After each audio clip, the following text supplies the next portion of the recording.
To some of the people that follow me, I just wanted to mention again, running for president of the United States, 2020 Republican, which will be coming up, I assume, in less than 2 years. So we're going to be pushing that. And if any of our people that watch us on a daily basis would want to donate any money to Pavlak for president, if you could send your checks to Pavlak for president, P.O. Box 2740, Myrtle Beach, South Carolina 29577. That 78 or yes, and that would help us pay for some of the expenses and get ready to go to some of these hearings that'll be set around the country, especially in Iowa.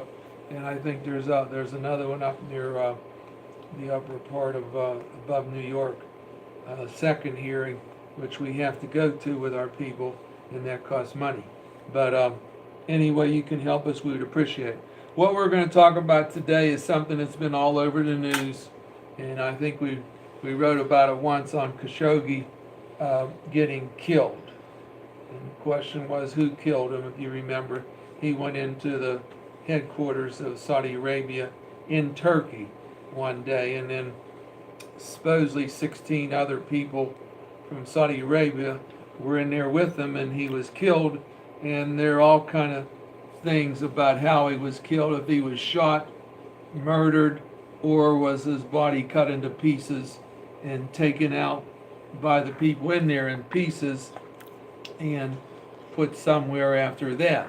Now, some of those people that were in this group of 617 have already supposedly had death sentences issued on them by Turkey. But naturally, the biggest one involved is Prince Mohammed, who they say had something to do with it. He says he didn't. And Trump is sort of leaning toward his side because he says that Saudi Arabia has helped us a lot over the years. And I think Saudi Arabia from day one, I think they probably had 20% of the oil in the world in Saudi Arabia, and that oil has helped a lot of people. And there are a lot of these congressmen that we have now after him, and they want to go after Saudi Arabia, and they want to put all kind of penalty things against Saudi Arabia. But I think they've helped us over the years. Naturally, they've been in some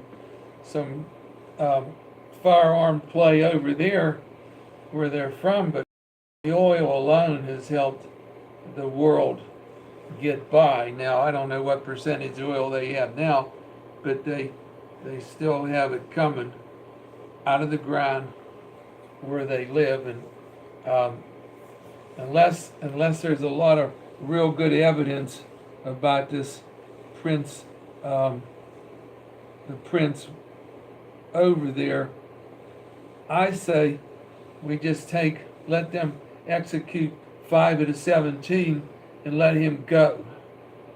That's my opinion. Let him go. I know a lot of our congressmen want to keep pushing and pushing and go after him. But then eventually Saudi Arabia is going to terminate all their dealings with us. Like they have that $110 billion military contract. That'll be over. And also they will cut the gasoline spigots off, oil spigots off to the United States immediately. So I just wouldn't try to press and be so hard on this princes. And another thing, this Khashoggi, he's not a U.S. citizen. He did work for a newspaper here, but I think he's from Saudi Arabia or Turkey.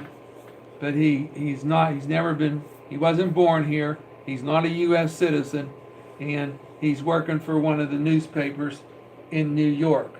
But there are people over there fighting every day, and tons and tons of people are getting killed. But I don't know if we have the kind of obligation to this Khashoggi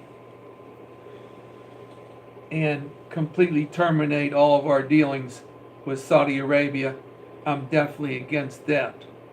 But I can't say thank you, this is over. It's not over, because there's something happening on it every day, and there's supposed to be a report coming out tomorrow on this, murder, whatever you want to call it. There'll be a report coming out, going to our president tomorrow, and we will see what is in the report. That's supposed to be the final report, and that has all the evidence of exactly what happened when all these people went into that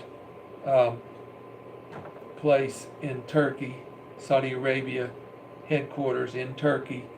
And we'll find out what happens. We'll talk to you tomorrow. Thank you.